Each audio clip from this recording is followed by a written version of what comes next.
Amanda here from CreateYourFuture.co. So today we have Coneigh joining us. Hi, Coneigh. Hello. Guys, today is a really exciting video because we've actually got like a little, it's almost like a little success story as well as like, what would you say? Like, something that the client wrote for Coneigh and her coaching. And really what it is she changed her life around in 2 weeks after coaching with Coneigh. So we're of course going to read this little success story, and then we're going to talk about how you can actually change anything around in your life within 2 weeks, whether it be a dream job, a relationship, anything. And 2 weeks, you can actually even do it sooner than that. But 2 weeks is usually about, it depends on the person. Sometimes I change things instantly. Sometimes it's 5 days. It really just depends on how much focus and dedication and discipline you put to your mental diet, and to how many blocks that you've already found and getting through them. So the quicker you can find your blocks, the quicker you can actually make this happen. So yes, exciting. So let's hear the story. Yeah. So she writes, "This year has been quite a roller coaster for me, and I felt like my life hit rock bottom after I was furloughed in March due to COVID. I then began feeling like there was no light at the end of the tunnel and hopeless. A friend introduced me to the documentary The Secret, where my life took a turn for the better. I began reading about LOA and manifesting, and then I came across the Create Your Future YouTube channel. I sat for hours watching each and every video, taking notes and practicing with intentions. I then decided to have a Skype call with Coneigh so I could feel more connected. She helped me set intentions for my dream job, along with my dream guy and relationship. Well, in the last 2 weeks, I now have my dream guy, committed relationship, and my dream job. I cannot thank Coneigh and Create Your Future group enough. This has really shown me that your thoughts, energy, and feelings do in fact create your future. Thank you again from the bottom of my heart." That is so amazing. That is so awesome. I love that. I know. I love that too. And I love the fact that she was open. She was open to good. She didn't have, just because I remember being in the session with her, and she didn't have like a specific person. She was just like, things are going insane, but I'm here and I'm ready to receive blessings. So Right. How do we do that? First step, like Amanda said, is finding our blocks. It's not as hard as you think. So for example, the biggest thing that I tell people is your narrative. If you are, you can intend that you find your specific person and dream relationship all day, but if you're sitting there saying, but it hasn't happened yet, where is it? Why isn't it happening? It's not going to happen. Well, that right there is the block. So finding your blocks is really just about listening to your self-talk.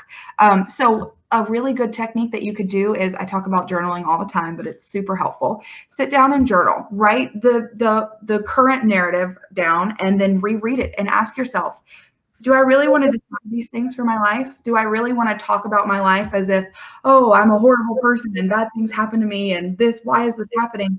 Well, if it's happening like that, chances are you're speaking that out into existence. You nailed it. You know what? That's one thing that I recommend is journaling, and then circling all of the things in there that you're like, no, I don't want that. I don't want that. If it's like, I really want to be with Jerry, but Jerry never wants to talk to me. Circle Jerry never wants to talk to me, and change that to Jerry always talks to me. Jerry loves to talk to me. You nailed it, right? And that's a good way to just dump it out. Just creative write, just free write, just let it out, right? Find out what's buried in there, right?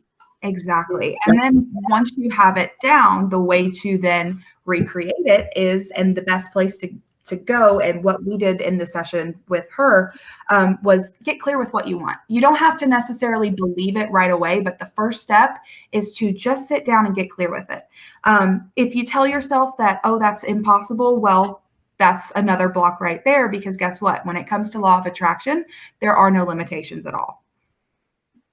That's right. That's right. That's exactly it. So we've even, have to watch our self-talk about the law of attraction. Okay. So, we can't tell it's impossible, or how's that going to happen? We can't question law of attraction. If we question the law of attraction, we're adding another layer of blocks for us. Okay. So we have to have a clear belief. And that's why we've talked about this numerous times on this channel, is writing that list of little manifestations, consciously creating your day with things that really don't matter, that you've got zero resistance to. So you can start to see the correlation between your thoughts creating and your outer world. And we all know it's true, right? Right. Once in a while, someone will come along and be like, it's not true. But that's because they're not on top of their thoughts, right? But they know deep down. We all do. We all do. Exactly. And that brings me to my next point of the mental diet, how to stay on top of the mental diet. So you're probably wondering, well, first of all, you're probably wondering, well, not a lot of you, but some of you could be wondering what a mental diet is. Basically, what a mental diet is that narrative, right, that I was talking about. And you would be surprised how your reality forms right before your very eyes, just with the words that you speak. So a mental diet is pretty much, in essence, again, your narrative. So instead of saying, this always happens to me and I'm really open to receiving something good, but this one thing always happens to me, I don't foresee it in the future. Well, your mental diet is changing that around with intentions and affirmations. So the first step would be, I intend to be successful on my mental diet. I intend to be the best manifester that I can be. And then lead it to, I intend to find my dream guy. I intend that he possesses these certain qualities. I intend that he loves me unconditionally. I intend that he's tall, dark, and handsome, right? Right. That would be a mental diet. Some really good tips to stay on the mental diet, especially for my newbies, because I've been there, know how that is. Set reminders on your phone. I'll show you right now. See, I have a reminder right there. I don't know if you guys can see it, but little things like that, like, hi, beautiful, you're doing great. Or I intend to stay on my mental diet. I intend the perfect guy enters my life. That way they're popping up randomly throughout the day and you are automatically burning that into your brain.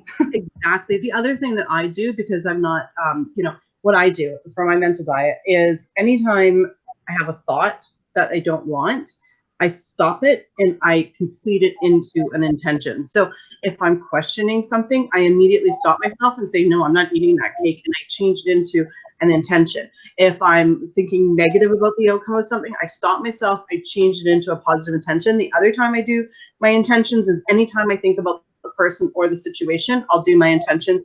And I always make sure that the first intention I do is the exact opposite of my complaint. Okay. So let's say I want to get in a relationship with Jerry, but I'm like, and I intend for him to text me, but I'm like, oh, now he's busy. He doesn't want to talk to me. No, Jerry wants to talk to me and he's going to text me right now to drop everything and make me a priority because I'm good enough. So I will effectively do that all throughout the day. Another thing that we do is just randomly do intentions while you're doing dishes. Just start rattling off intentions. You're driving down the road. Just start doing intentions. So it's basically consciously focusing your brain on what you want.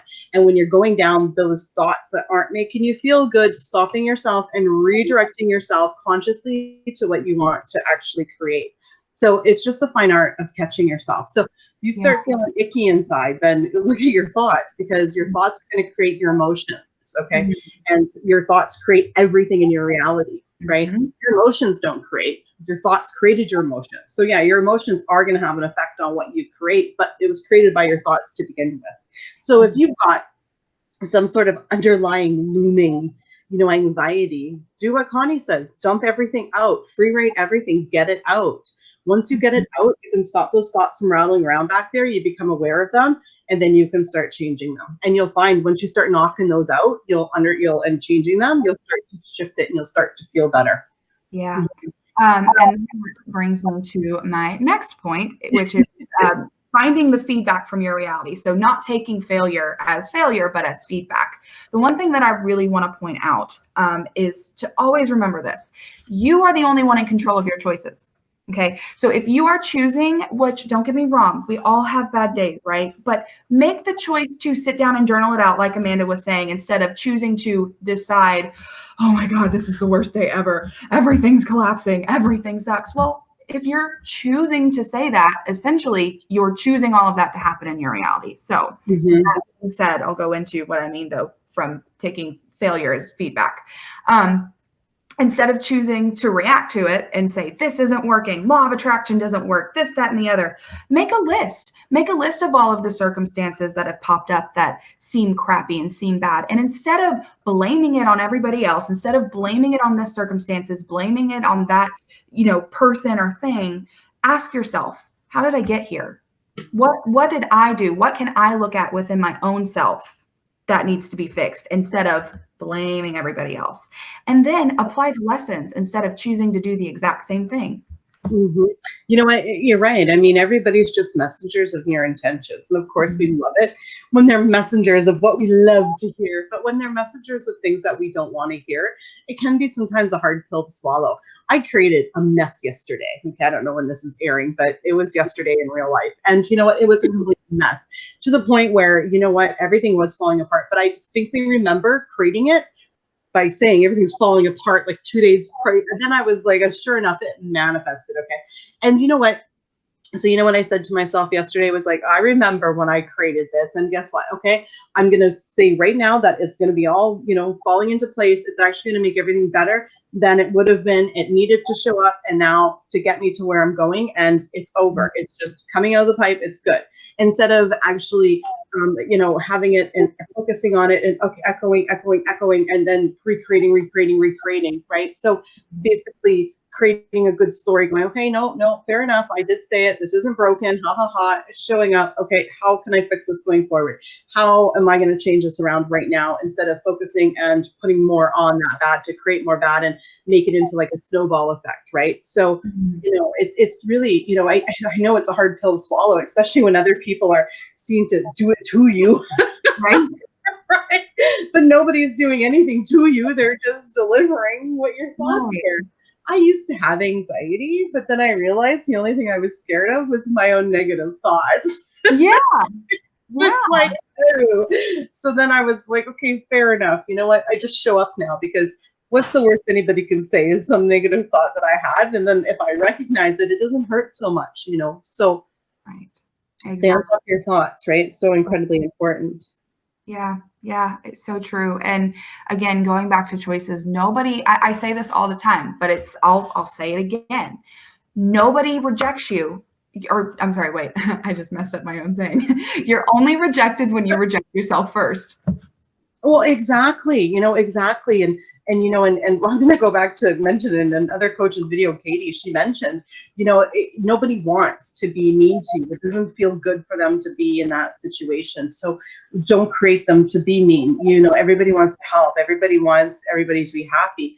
And let's start looking at, you know, life like that and you know, everybody that is in your reality, because they're all you pushed out. Start seeing the best in them and you'll start getting the best back from them, right? So incredibly important. And go easy on yourself, right? Go easy. Yeah. Exactly. We are all beings of light and love, so love yourself first. Exactly. So to recap, how you guys are going to make a huge change in your life in 2 weeks or less, okay, is you're going to get all of your blocks out. So, I mean, you know what? You can always sign up for coaching. Connie's more than happy to help you find your blocks. She is actually having a sale this month for coaching to help you guys all out. So definitely check out the link in the description below. But if you would like to do it yourself, which you can, is, you know what? Dump out, do some free writing, dump out your whole entire story about what's going on, circle your blocks, change them into positive intentions, and then stick to the mental diet. Mental diet is anytime you're questioning, you're having negative mental conversations, or you think about the situation or the person, do your intentions, okay? And always make sure that if you have a negative thought, you change that one over to the positive intention, and then add a couple on there. Just good luck.